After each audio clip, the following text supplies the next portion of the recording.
All right, good evening. I would now like to bring the regular evening meeting of Township Council to order, and the first item on the agenda is the adoption and receipt of the agenda items. Can I have a motion, please? Councillor Davis moves it. Councillor Ferguson seconds it. All those in favor? Opposed? And that carries. Thank you. Next item is adoption of the minutes of the regular evening council meeting of November 18th and the public hearing meeting of November the 18th. Can I have a motion, please? Councillor Davis, second. Have a seconder. Councillor Arneson, any errors or omissions? All those in favor? Opposed and carried. Thank you. And even though it's point of order, point of privilege, I know Councillor Long had to leave this evening because he wasn't feeling very well. So I want to just bring that as part of the record. Thank you. Thank you. All right, so we move down to bylaws for first, second, and third reading. Drainage Works, Development Works Agreement Bylaw, Bylaw number 5488. Could I have a motion, please? Councillor Davis, and seconded by Councillor Arneson. Discussion on G1. Seeing none, I'll call the question. That carries unanimously. And now we move on to bylaws for consideration at third reading. H1 is Official Community Plan Amendment and Rezoning Application number 100184. This is Gancher. It's Bylaw 5526 and 5527. Could I have a motion, please? Councillor Davis and a seconder, Councillor Kunst. I'm going to ask Mr. Seffi to give a little background. There was a request by the proponent regarding CAC waiver. And so, Mr. Seffi, could you just give a bit of a background on that request and something that council could consider? Thank you, Your Worship. The applicant, Your Worship, as part of the public hearing process, did request council's consideration of either reduction, I guess, or waiving of the CACs. There is no policy basis for the request, so the staff report did not recommend in support of it. However, it did point out the fact that the proponents have asked for this consideration on the basis that the application was in fact in process when the CAC policy came into effect. And just, I guess, to provide a bit more background, the application consists of a fee simple subdivision or would facilitate a fee simple subdivision of lots that do have the ability to subdivide or at least stratify based on the provisions of the zoning bylaw and the Local Government Act to 2 strata lots. So that is something that is already provided for.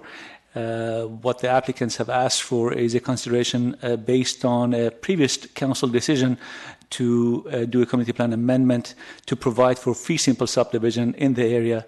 And I can just point out that 8 of the 11 subject lots have already been subdivided into 2 strata lots. So you can see that on the screen, Your Worship. There are the cursor is showing 2 over to the eastern corner.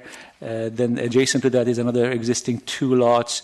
Then up here on the northwest side is another 2, and then over here on the northeast side, sorry, the southwest side is another 2.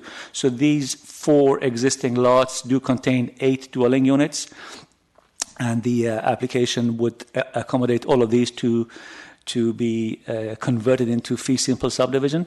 And then the other 3, the larger lots, do not currently have a second dwelling or a stratified unit, and that would also accommodate a fee simple subdivision of those lots as well.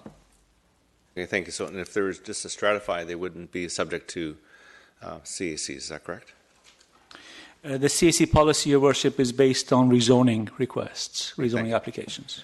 Thank you. So it'll be up to council. Their request seems reasonable to me to waive the CACs for this particular subdivision. So Councillor Ferguson moves it. Is there a seconder? Councillor Woodward seconds. Any discussion on amendment to waive the CACs? Seeing none, I'll call the question on the amendment. Oh, I did that wrong. I'm going to do it this way. Call the question on the amendment. Do it again. Thank you.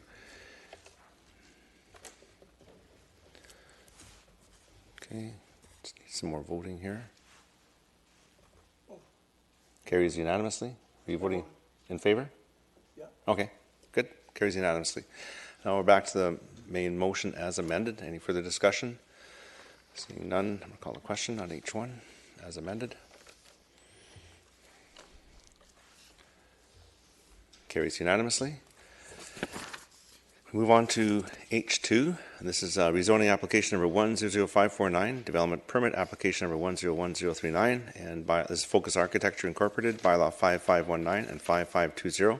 Could I have a motion, please? Third reading. Councillor Whitmarsh moves, seconder. Councillor Kunst, any discussion? Councillor Davis.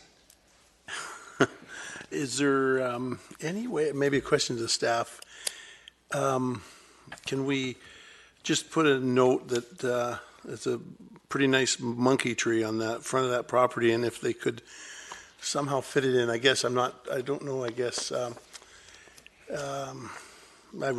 just knew the old guy that he passed away 3 or 4 years ago, and is there any, I looked on the plan, and I don't think that the plan would accommodate the tree, but it's about a 50-foot monkey tree, and I just wondered could we just put special note if there could at all maybe save it and build around it, or I guess comment, friendly fire. I think Mr. Seffi could take that as direction to work with the proponent. And is there space on your farm for the monkey tree if they relocate it? Well, last meeting, that's the only tree a monkey can't climb. You know that? Oh, there you go. A monkey tree, but it's a really big, and it's in front of his house there, and I don't know how. I've never seen a monkey tree that big, but anyhow.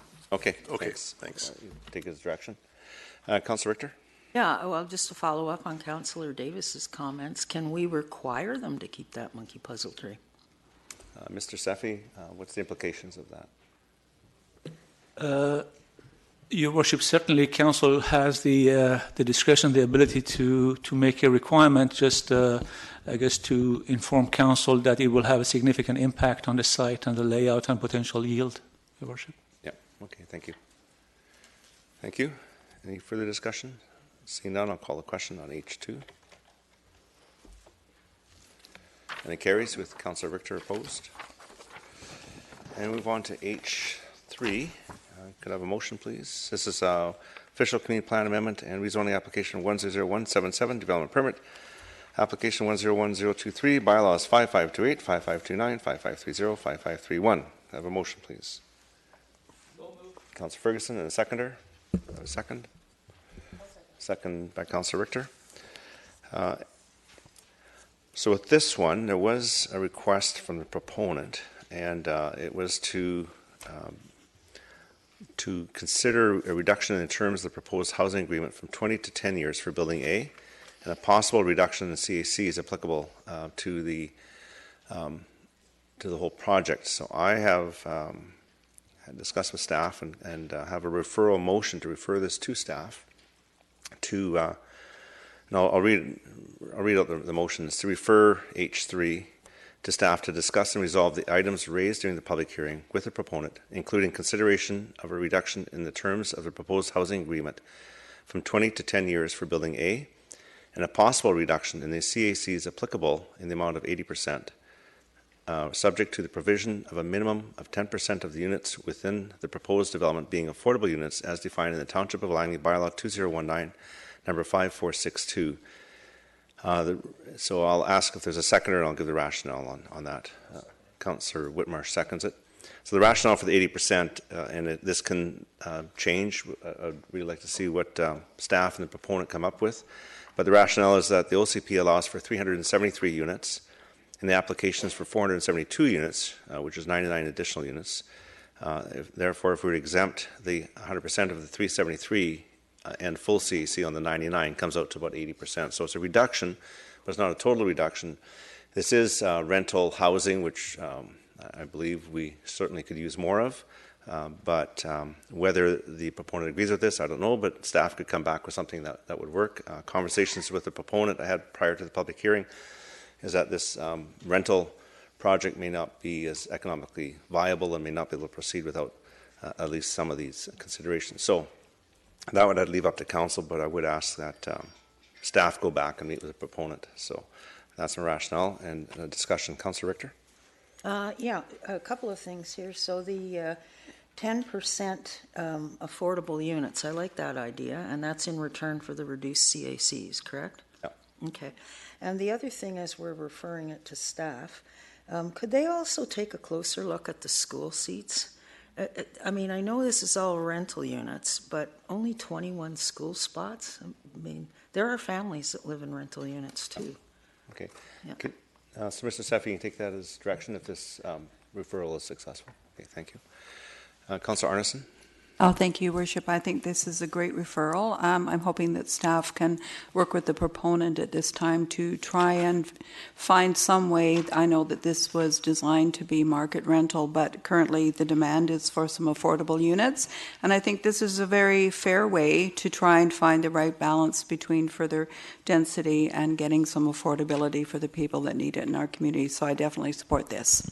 You, Councillor Ferguson? Yeah, I think I want to continue with what Councillor Arns has said. I think sometimes an opportunity comes with some of the groups, either BC Housing or others, to actually get in to talk to the proponent about a number of units that they could subsidize or work with the proponent on. So that's another thing they can discover as well. Thank you.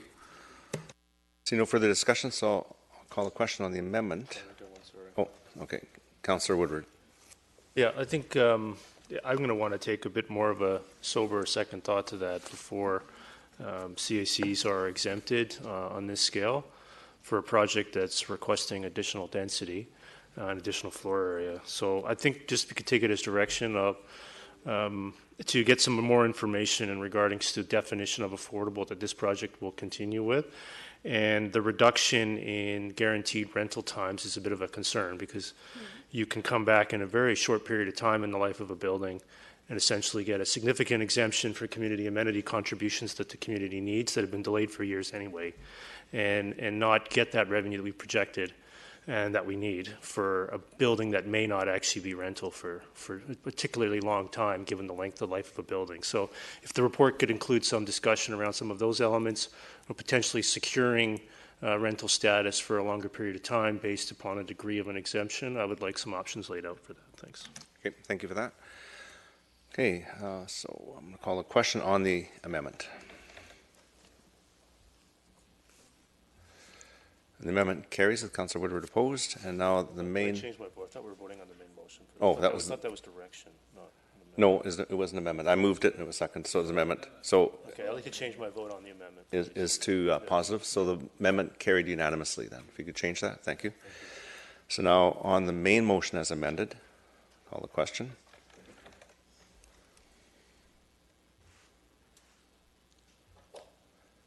And it carries with Councillor Woodward opposed. All right, now we're on to bylaws for final adoption. I1 is highway closure, dedication, removal, and disposal, bylaw 5525. Could I have a motion, please? Councillor Davis, seconder. Councillor Kuntz, discussion. Seeing none, I'll call the question on I1. Carries with Councillor Richter and Councillor Arneson opposed. Move on to I2, commercial vehicle licensing bylaw number 5532. Could I have a motion, please? Councillor Davis, second by Councillor Arneson. Discussion. Councillor Richter. Yeah, just a clarification. So if we're repealing this licensing bylaw, what's replacing it? Or is there going to be anything replacing it? Your Worship, as this was a regional initiative, and there's been nothing at the regional level replacing it, ours is really more or less housekeeping to make sure we don't have a bylaw out there that's incompatible with the region. We don't foresee the region coming up with something in the near future, but if it does, then we'll be bringing this back to Council's attention. Okay, thank you. Thank you. Okay, I'll call the question for I2. Carries unanimously. Move on to I3, and this is rezoning application number 100530 and bylaw number 5450, Castle Hill Homes. Could I have a motion, please? Councillor Whitmarsh, second. Councillor Davis, discussion. Seeing none, call the question on the bylaw. Bylaw carries with Councillor Richter opposed. Now I need a motion for the development permit application number 101083 for Castle Hill. Councillor Ferguson moves it. Councillor Davis seconds it. Discussion, seeing none on the development permit. Call the question. Carries with Councillor Richter opposed. And move on to I-4. Rezoning application number 100488, bylaw number 5485, Carvalth Developments Limited. Could I have a motion, please? Councillor Whitmarsh, seconder. Councillor Davis, discussion on I-4. Seeing none on the bylaw. Call the question. Carries unanimously. Motion for the development permit application number 100904 for Carvalth Developments. Councillor Ferguson moves it. Councillor Davis seconds it. Discussion. Seeing none. Call the question on I-4. It carries unanimously. All right. Now we're at the Mayor and Council report. So good evening, everyone. Welcome here. Just wait for the PowerPoint to come up. Busy the last couple of weeks, that's for sure. On Tuesday, November the 19th, started out with a visit and welcome at the 3rd annual Advanced Business Match held in the Langley Event Centre. The ABM is one of several initiatives that the Township, Kwantlen First Nation, and Sayam Kwantlen are working on together with benefits that go beyond the community, and we're pleased to see how successful this event has become. Then it was Douglas Day, another great turnout for our pioneers. 180 pioneers in attendance this year. Each year, the committee chooses a theme, and this year was Heritage Homes. There were wonderful displays and images of our past. Council also had the honor of bestowing Alice Johnson with the Free Woman status. So freedom of the municipality is the highest civic tribute that Council can bestow, and is awarded to individuals in recognition of their outstanding community contributions. Alice is dedicated to celebrating, preserving, and sharing our heritage and our history. For over a decade, she's been a key figure on the Douglas Day Committee. Alice has served with the Willoughby Community Hall and the Willoughby School Committees since the 1990s, and was instrumental in preserving both heritage buildings that is enjoyed by our community today. So congratulations to Alice. And for this is an honor that is in the community charter and requires unanimous consent of council for it to pass. And Alice joins 6 other people who've been awarded the freedom of the municipality in the Township of Langley. So now we have 7. So congratulations to Alice. On November the 19th was also the monthly chamber meeting where guest speaker Dave Mann discussed corporate and individual philanthropy and involving employees in giving back, a topic that is very fitting during the Christmas season. Acting Mayor Kunst and Councillor Arneson also attended with me. On Thursday, November 21st, was a ride-hailing information session here at the Civic Facility. Information include ride-hailing and how it pertains to municipal government. I think in attendance with myself was Councillor Arneson, Councillor Whitmarsh, and Acting Mayor Kunst. On Sunday, November 24th, was the annual Christmas tea. The event sold out again this year with 500 guests filling the banquet room at the Coast Hotel. Around $50,000 was raised for the Christmas Bureau and other local charities. This was followed up with the Christmas Bureau's Toy Drive and annual breakfast at Newlands on Tuesday, November the 26th. Acting Mayor Kunst and Councillor Arneson were also in attendance. This past Tuesday was the photo op for the Langley Gives Day, which is tomorrow, December 3rd. We're fortunate to have a northern spotted owl join us. Small Eyes is the name of this owl. It's from the breeding program that's just outside Fort Langley. Giving Tuesday is a global movement for giving and volunteering that unites communities by showing our capacity to care and empower each other. And Acting Mayor Kunst joined for the photo op. So tomorrow is the official Giving Tuesday, and certainly look for opportunities to help out our community in so many different ways. These are representatives from a variety of different community organizations that we have in Langley that were on hand for this photo op. On Monday, November 25th, was the 15th annual Candlelight Vigil hosted by the Langley Seroptimists at the Fort Langley Hall. I, along with Acting Mayor Kunst and Councillor Arneson, attended. I'd like to thank Acting Mayor Kunst for speaking on behalf of Council. Through this vigil, we are paying tribute to the women in Langley and across the globe who have experienced, lived with, or survived violence, and we continue to let them know that they are not forgotten and that they're not alone. On Thursday, November 26th, was the annual Emergency Services Volunteer Appreciation Dinner hosted by Ginger Sherlock and the staff at Langley Emergency Preparedness. Acting Mayor Kunst, Councillor Arneson, and Councillor Whitmarsh also attended, and some of the volunteers were receiving recognition for 15, I think, up to 20 years service in the Emergency Services Volunteer Program. So, congratulations to them, and thanking them for all of their support. On Friday, November 27th, was the annual Christmas in Williams Park official opening, where we turned on all those wonderful bright lights. The event runs from 5:30 to 9 until December 21st and is free. I encourage everyone to take a drive through the park. Councillor Arneson and Councillor Richter joined me in helping to shine the light on this family fun event. We plugged in and it all worked, didn't it? There's a little delay though when I plugged it in. This morning I attended the appreciation luncheon for our Centennial Museum docents. Our docents are instrumental in educating school-aged children about our past. I'd like to thank them for all of their support and for keeping our shared history alive. So additional events that Acting Mayor Kuntz attended. November 25th, there was a presentation to the grade 5 class at Langley Christian Elementary, all about local government and what we do. And November 26th, attended the Korean Businesses Co-op dinner.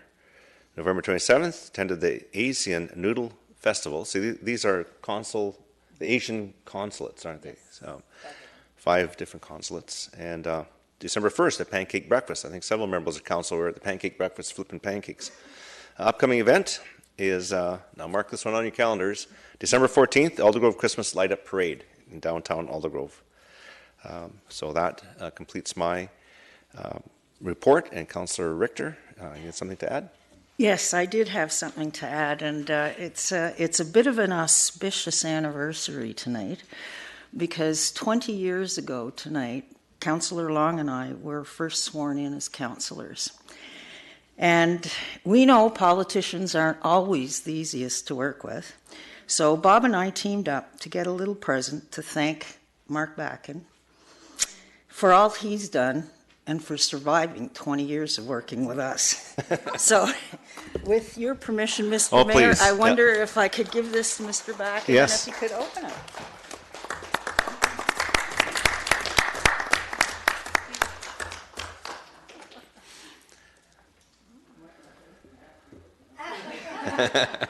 Go ahead, open it.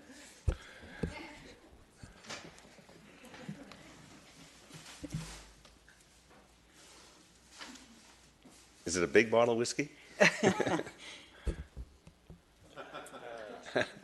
I survived 20 years. I love it. Thank you, Mark.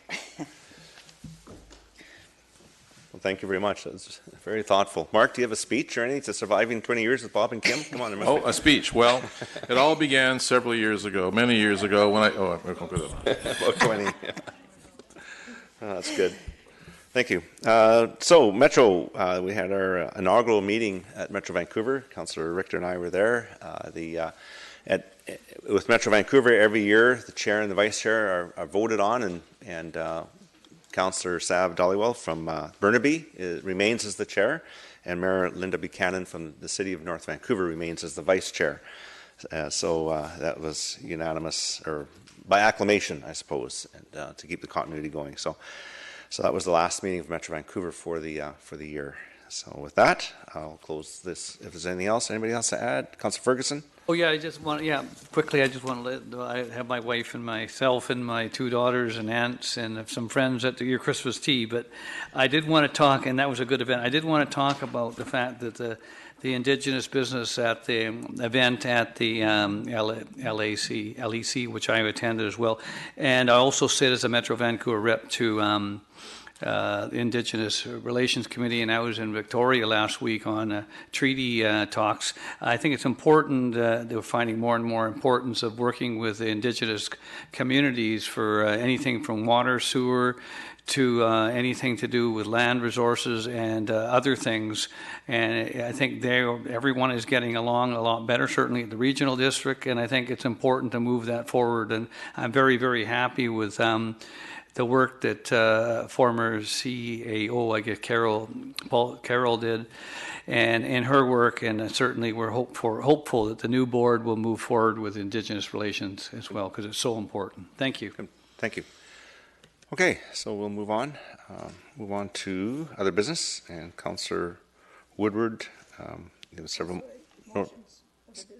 Yeah, so we'll start with Councillor Woodward's notice of motions, and then we'll move on to other business. Okay, so Councillor Woodward, you're on. Okay, thanks. So I'm not going to read the whole thing, but start with M1, which is in regards to amendments to the current progress on the Willoughby Arterial Road completion amenity policy. And given the public input that completed, and it was a staff report at the last council meeting, did meet with staff and put together this notice of motion in consultation with them to address some of the concerns that were expressed by the public and by the UDI. So I'll move that motion, Mr. Mayor. Okay, is there a second by Councillor Richter? Any discussion on this? I'd like to speak to it first, Oh, if I can. go ahead. Yep. Yep. So these two notices of motion go together. We have this first one, which is for Willoughby. So, we need to diverge the proposals apart, given some of the feedback we received, which some of it's very reasonable, where development in Willoughby has proceeded through roughly half of the community plans and neighborhood plans in Willoughby. And some of the concern around the unfairness of changing the economic model of a significant quantity of real estate regarding the arterial land cost is somewhat of a reasonable concern to have. And given that we are halfway through, we don't have a time machine to go back and solve this years ago. And it can address some of the concerns and I believe still achieve the core objective, which is to widen these roads with no net cost to the taxpayer and have development pay for development by addressing the core problem, which is that land cost component for the arterial road widening, which we have to wait for development applications before we can get that. We can change it to not be an amenity fee, which is not refundable currently, to go and acquire that land, which gives and builds in an incentive to wait, which is what's happening in some areas, but have it be a flow back to the groups that develop now. So we have an amenity fee very similar to the Greenway Amenity Program, where everybody contributes to build those greenways, and eventually whatever's left over in that program is refunded back to the people that put it in. So a small tweak here is to add some more roads back in, which is also achievable under this change, and have it become a flow through and back out to the developers that contribute to the program, and still have the land at the end, the net land for the arterial road widening provided to the taxpayer as a condition of development. And I believe that with these changes, we can get to that, finally move on to solving this problem and widening 208th and 72nd, 202A, and even 200th Street. And I believe these are good changes. Talked to the staff about it, incorporated the public input, which is overwhelmingly positive and in favor of solving this problem, but also addressing reasonable concerns around changing the economic model in Willoughby. Thank you, Mr. Mayor. Thank you. Is there any discussion on this? Councillor Whitmarsh? Just through your worship to staff, one of the items on here is that number 2 on this motion is that they would reimburse all development proponents as the program allows. This is seems to be a change from previous versions of this amenity policy. I'm wondering if there are just some comments that could be made by staff on what this really means or their understanding of reimbursing all development proponents as the program allows. Mr. Steffi? Thank you, Worship. The intent is, as staff understands, for this to be essentially revenue neutral or expense neutral, I guess, if you will, regardless of how you look at it or depending on how you look at it, in that the cost burden will be equally on all the undeveloped land areas in the township, in the Willoughby area, but to the extent that if the cost of the road that is required to be acquired to complete those sections of the road, if that happens to be zero, then there will be no cost. So depending on how the program evolves, how we are able to actually acquire the land that is necessary, because as council may recall, based on the discussions of the last council meeting or upon review of the previous staff report, there are potentially different ways that the road dedication could be acquired or the road allowance could be acquired. It's either through acquisition or through dedication or through expropriation. And each one of these options has a different potential cost. So the intent is for this program to be cost neutral, such that whatever the cost is, that will be allocated to the entirety of the land area, the developed area, the undeveloped area, and then there will be a sort of a rebate, if you will, if somebody has paid and dedicated the road requirement. Then there'll be a sort of a cost rebate for them, or a cost rebate applicable. Essentially acting the same way as our current greenway amenity policy operates in Willoughby, in that if you have a piece of property that has a greenway and you're required to dedicate that as part of your development application, then there's a cost allowance built into the greenway amenity policy that everybody in the Willoughby area pays towards that, and then you get reimbursed for the cost of the greenway as well as the improvements on the greenway.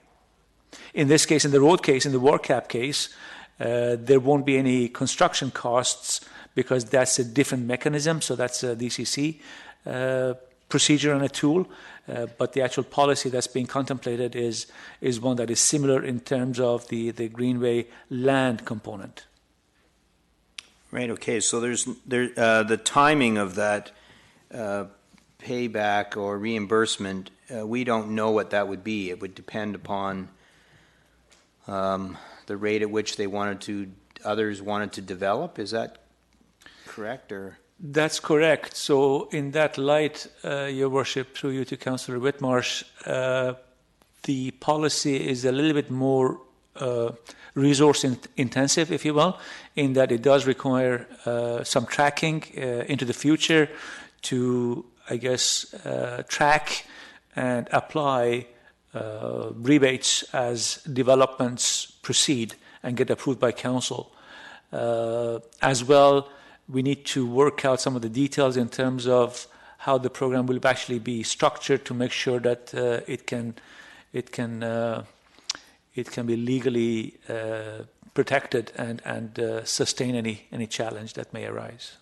Right. Okay. And so in the report as well, it talks about the need to borrow $33.5 million. To do this. So this also does involve borrowing by the township in order to have the money available to do the project. How does that 33.5 connect or link with this idea of developers being reimbursed? What's that linkage? Your Worship, to front end, if you will, to go ahead of the development process, or in some cases perhaps trigger the desire by a landowner to proceed with development, requires some funding ahead of time to start the ball rolling, if you will. So that is where the actual upfront funding comes into play. And again, no idea how long that would take for us to get that money back to the township, the upfront borrowing? No, that's correct. It's not possible to estimate that. Although, I mean, one can take a guess, but it's only that. It's just a guesstimate. Right. Okay. Thank you. Councillor Ferguson. Yeah, thank you, Mr. Mayor. It's a very, very lengthy and complicated report, and I think that all of us at this table certainly want to see something done with 208, myself especially, and it would be great for it to be four-lane, right from basically 64th all the way up to the Walnut Grove area.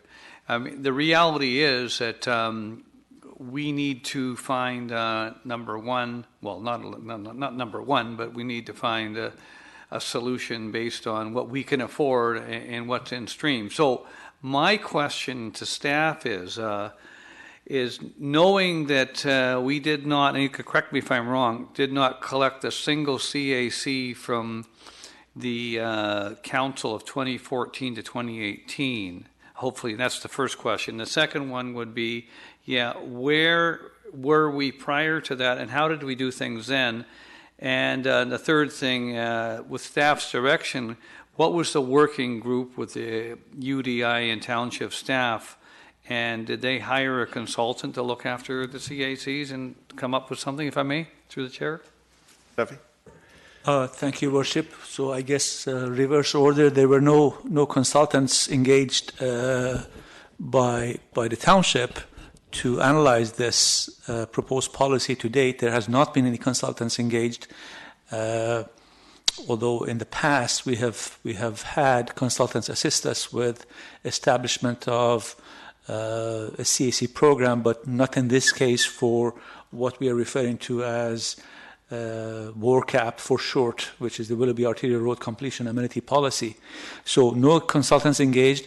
I am not sure if the development industry has engaged any consultants. I doubt it.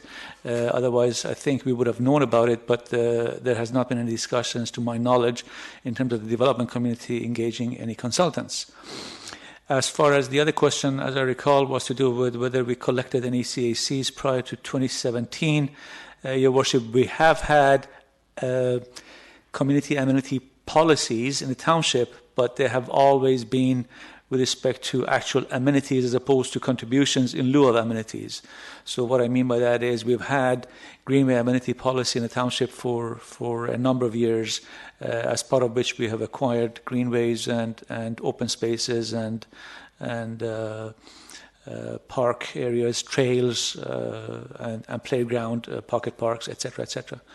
But since 2018, that was the first time that we actually introduced a new policy to council to consider contributions, monetary contributions, in lieu of amenities, and that was following a significant period of consultation with the industry that took, I think, about a year, maybe a year and a half. That resulted in the policy being adopted by council that came into effect July of this year.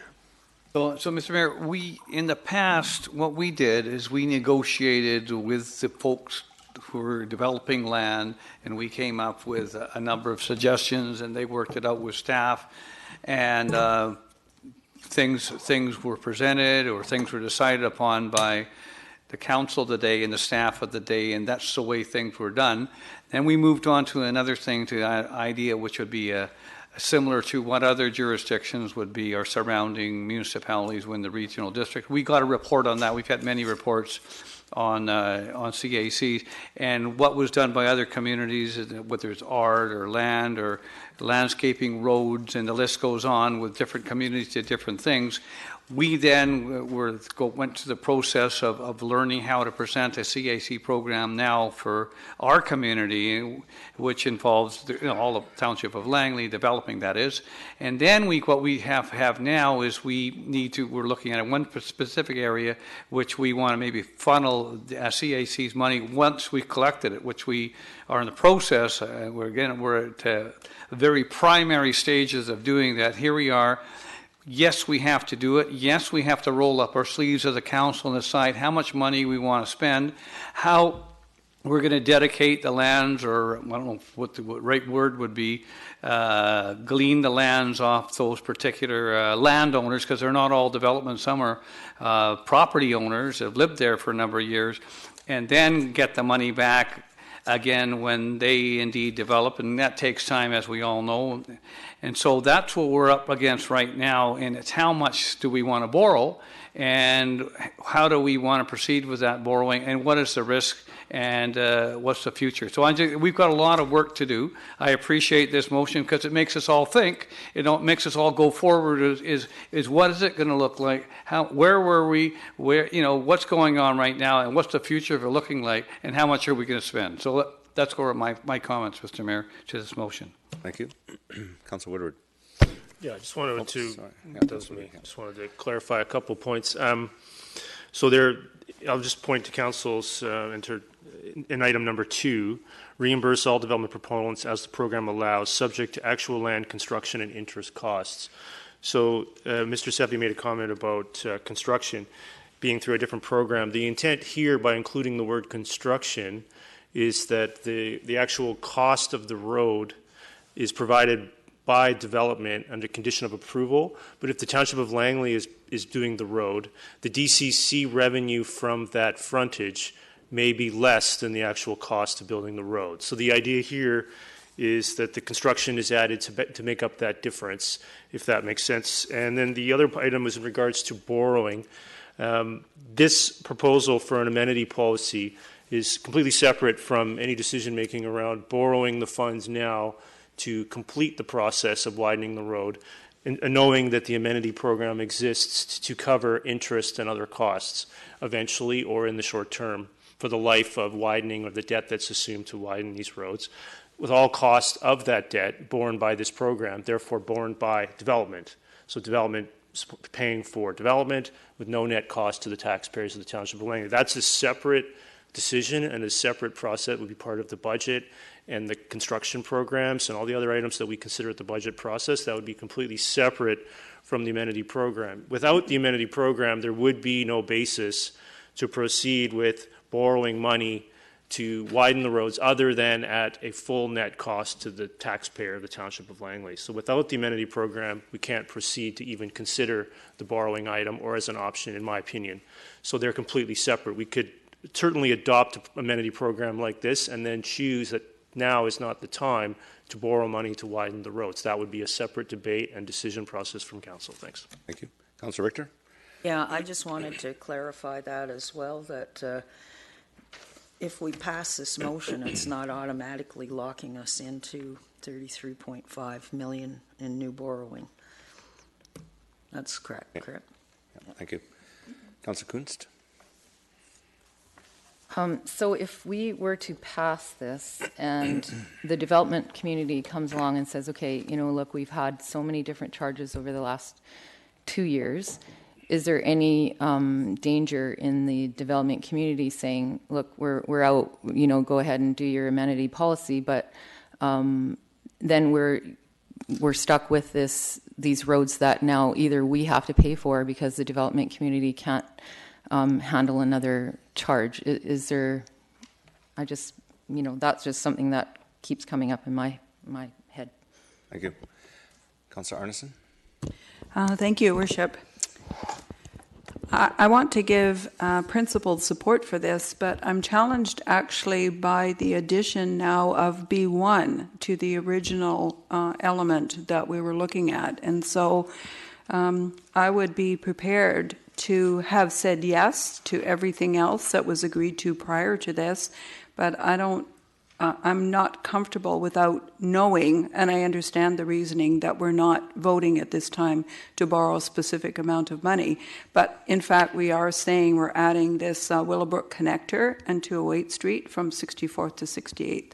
And my thought was, I intuited that staff was trying to scale down the scope of the actual project for reasons of cost. And so I'm challenged to add that without looking at the policy that was more or less agreed to by staff, the UDI, and I believe council to some degree, and then adding this on without seeing what would happen in the first instance when we were looking at saying yes just to the, I think it was November 18th when that came back to council. So those are my comments. Thank you. Just want to clarify. Is it the B, because it says potential to, so is that what you're referring to, the addition of B1? Further add the Willowbrook connector, B1. Yeah, so it's Yeah. so the wording is potential, just so Well, just it so you're says aware. potential Yeah. to, but I Yeah. take it to mean that we're looking at that. Right, fair enough. I just want to point that out. Councillor Whitmarsh? Yeah, I'm. You know, I certainly appreciate that they're not necessarily the same thing. That agreeing to have an amenity policy is not the same thing as borrowing, and that they are two separate decisions. And that by passing or moving forward an amenity policy, it doesn't require us to borrow.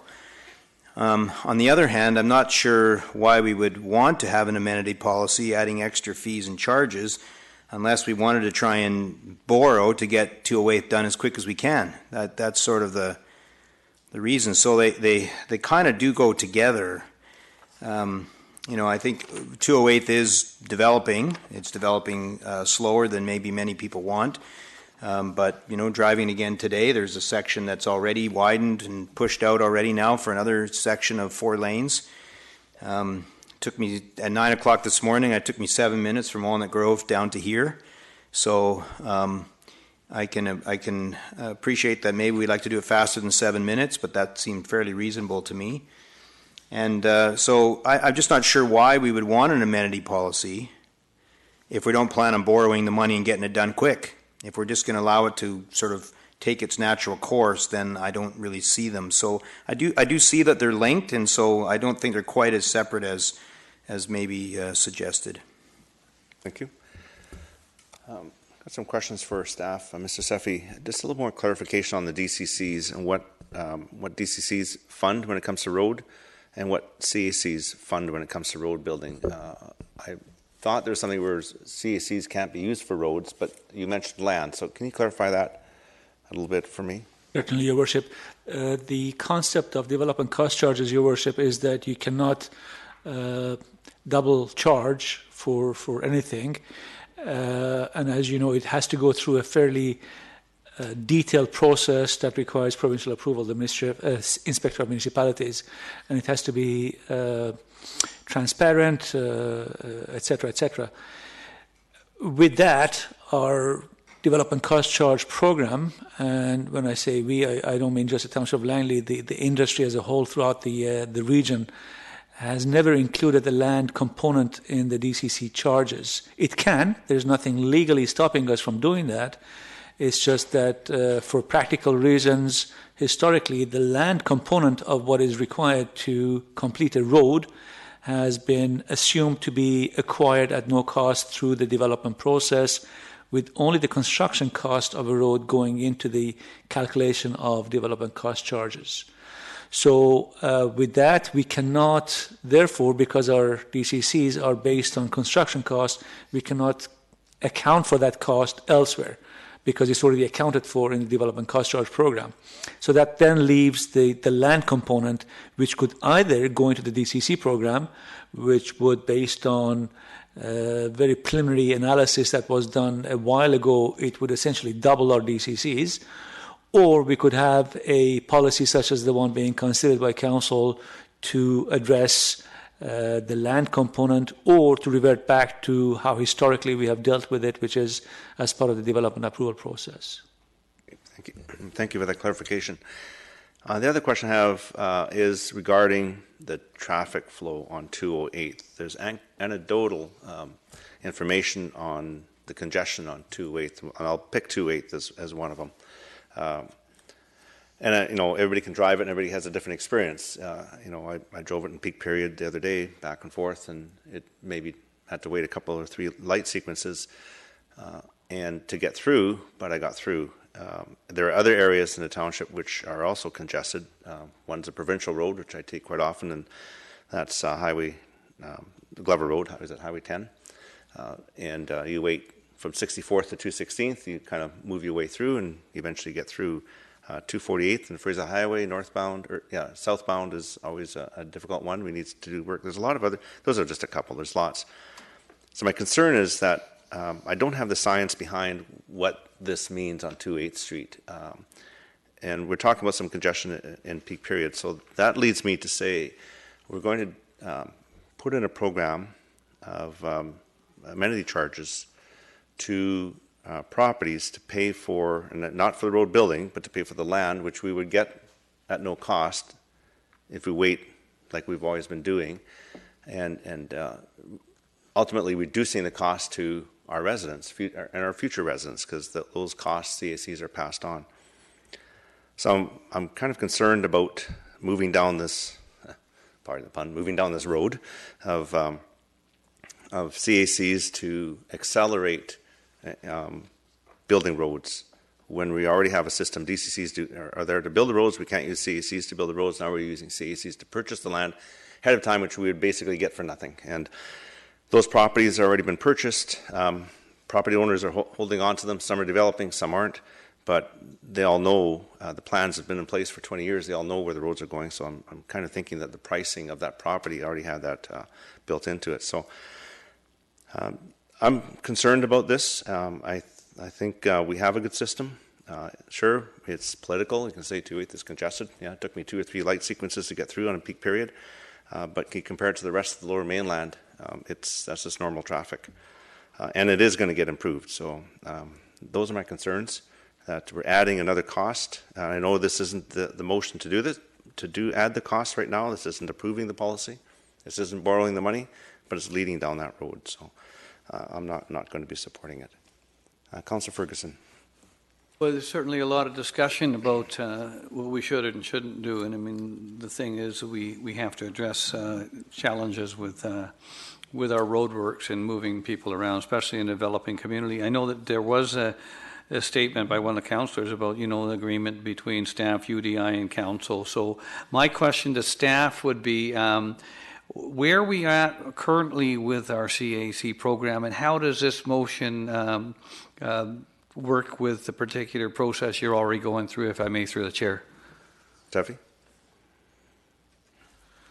Your Worship, we already have a CAC policy in place that, as I said earlier, came into effect. It was adopted by Council last year, came into effect earlier this year, and it has a graduated, if you will, escalation built into it over the next 6 months or so. So that's already in place. If this was to be adopted by Council, then it would add another layer of contributions or analysis to be conducted by staff as development applications proceed, and a mechanism for staff to be able to acquire the pieces of the linkages that are missing prior to development, with the intent of trying as much as possible to acquire that as part of the development process, but if that fails, to acquire it and then allow for rebates to continue. And if I may just quickly, the roads we added, can you, I don't have it in front of me, can you explain to me the roads that were added and the new additions? Right? And we already know the new additions that is in the actual motion. Can you give me the information on the roads at the time? Your Worship, it would have been part of the report that was presented to Council previously. As I recall, 208 Street, 202A Street, 80th Avenue, and I believe some sections of 86th Avenue, I believe, was there, or maybe not. I forget now what was included. The main sections were 208 Street and 202A and 80th.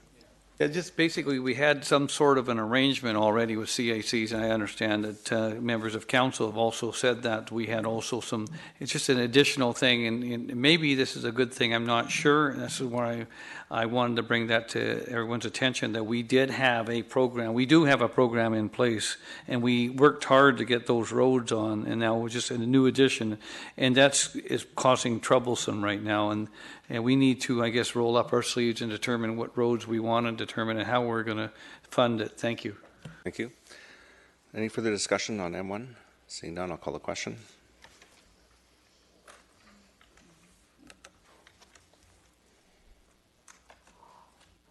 Yep, on M1. And the motion fails with Councillor Ferguson, Councillor Whitmarsh, Councillor Kuntz, Mayor Froese, Councillor Arneson, Councillor Davis opposed. Move on to M2, Councillor Woodward. Yeah, so I think that given that result, I think it's going to be coming close to time to simply announce that we don't have a plan to solve 208 Street or the major road issues in Willoughby. Don't have a lot of interest in finding one, regardless of the massive amount of public input to that effect over the last few months. So I'll be withdrawing M2, Mr. Mayor. Okay, and M3? No, we'll continue with that one. Okay, You can turn it back on. What's on?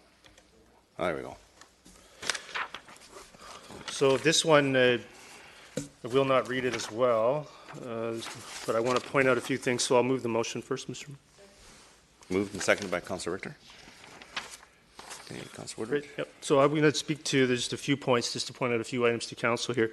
This one is in regards to an effort that's recently been started by Surrey in the last little while, and I've had a few conversations with staff on it the last few months, and this is also coming out of the 50% land lift policy notice of motion and staff report that was received by council, I think a month or so ago, maybe 6 weeks or so ago. And the idea here is very similar, that the amount of money that is going to be created amount of land wealth that is going to be created from the installation, construction, and operation of transit and rapid transit and SkyTrain infrastructure along the Fraser Highway corridor, paid for and subsidized by taxpayers, is going to accrue to a lot of private landowners adjacent to that corridor. And similar to what we're seeing in the Canby Street corridor, Broadway corridor, and along Fraser Highway in Surrey, we need to start the process now of having that be a functioning real-world partnership between development and the municipality, such that when we get inquiries or potentially land transactions in Willowbrook, we have an understanding of how much value is being attributed directly from rapid transit infrastructure, and trying to get that understood now prior to it maybe taking some time for it to be approved and constructed. And then it's beginning to become too late to go back in time and try to capture that value because it gets baked in, quote unquote, before SkyTrain maybe is completed or fully operational. And we've seen that along the Broadway corridor in Vancouver. Trying to go back in time and capture that is very difficult. So this is worded very carefully to have staff look into it, begin to discuss it with other municipalities potentially, and review and look at some suggestions for council to consider, and then move that into a very minor amendment to the Willowbrook Community Plan, such that when inquiries are occurring or people are looking at property development along that corridor, that they're fully aware that the municipality is expecting a partnership in regards to those land lifts because of the money that and the land wealth that's being created due to public infrastructure being paid for by taxpayers. Thank you. Thank you. Okay, just a couple questions. This work has been done in transit, other municipalities, especially around transit corridors where a station comes in and there's quite a bit of land lift, and the money that's achieved to the municipalities or to TransLink, or usually the municipalities, goes towards construction of like SkyTrain stations and that sort of thing, and maybe affordable housing, so we're not pushing housing out. So there's merit to looking at this further. I got a concern here. It says in B to prepare a minor interim amendment, but perhaps we want to, there's that interim step of hearing back from staff on a report. Just to the mover, we're immediately moving from review, consider, and suggest to preparing. So maybe you could just help me out with that one. Just explain. Yeah, so I'm presuming that they're not going to just come forward with a bylaw amendment, that there would be a staff report attached to it. So I'm trying to save the months that we lose. For example, on the 208th amenity program, we get a staff report and then look at a policy document that's 2 pages, and that takes months. So why not combine that into a single step? It's going to be probably no more than a paragraph amendment to the Willowbrook Community Plan, and there would presumably be staff commentary related to that prior to adoption. Fair enough, thanks. So this really is just a referral to staff, and I think staff certainly can take direction to work with TransLink on this also. There's work being done at TransLink on this, and also other municipalities have looked at this. Again, it needs to be fair, and it needs to be something that we can use. There is definitely a benefit when a SkyTrain station comes in, and we've seen it throughout the region, but there's also negatives when a SkyTrain station comes in. Land gets to be so expensive that it pushes out people that that actually use transit and live close to the transit stations, are usually pushed, or not usually, but they quite often are pushed away to areas further away, and the housing gets so expensive that they can't afford to live there, and so the ones that need the transit the most aren't getting that opportunity. So sometimes when we capture the land lift, we want to make sure that it goes into things like affordable housing and building infrastructure that assists the people that need it the most. So I think there's a lot of work that can be done on this, and certainly be interesting to see what staff come back with, what other municipalities are doing, and what TransLink is doing. So I can support this. Is there any further discussion? See none, I'll call the question on M3. And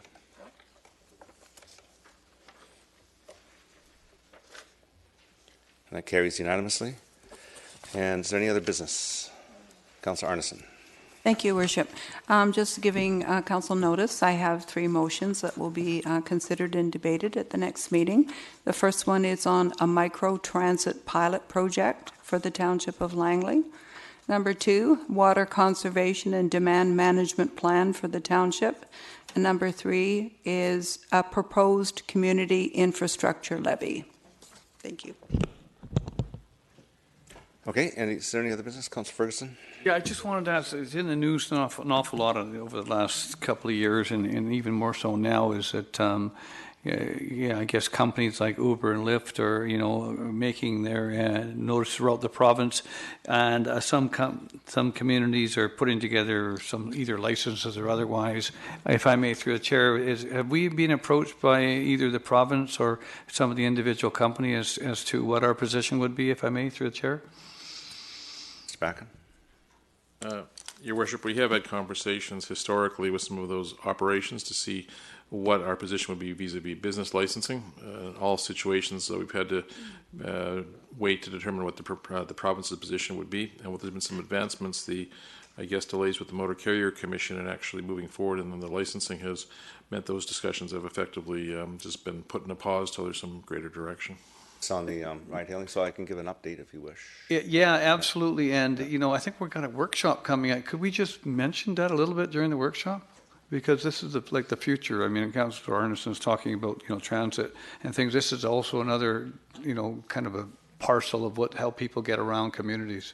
On ride-hailing, there's a report coming to the next Mayor's Council meeting. Oh, So okay. once we get the report, there's been a lot of work been done in the region amongst staff of various municipalities, and TransLink has kind of taken the lead. The mayors have asked them, we need someone to kind of coordinate this. So there's a report coming. I'm going to leave that with you because I've been wanting to ask this question for the longest time. So thank you. You can take it off my hands then. It's in your hands now. Thank you very much, Mr. Mayor. I did send a letter to every mayor in Metro Vancouver and Fraser Valley Regional District basically promoting the idea of intermunicipal business license for ride-hailing so that they'll get on board. That has gone out several weeks ago, maybe a month or so or more ago.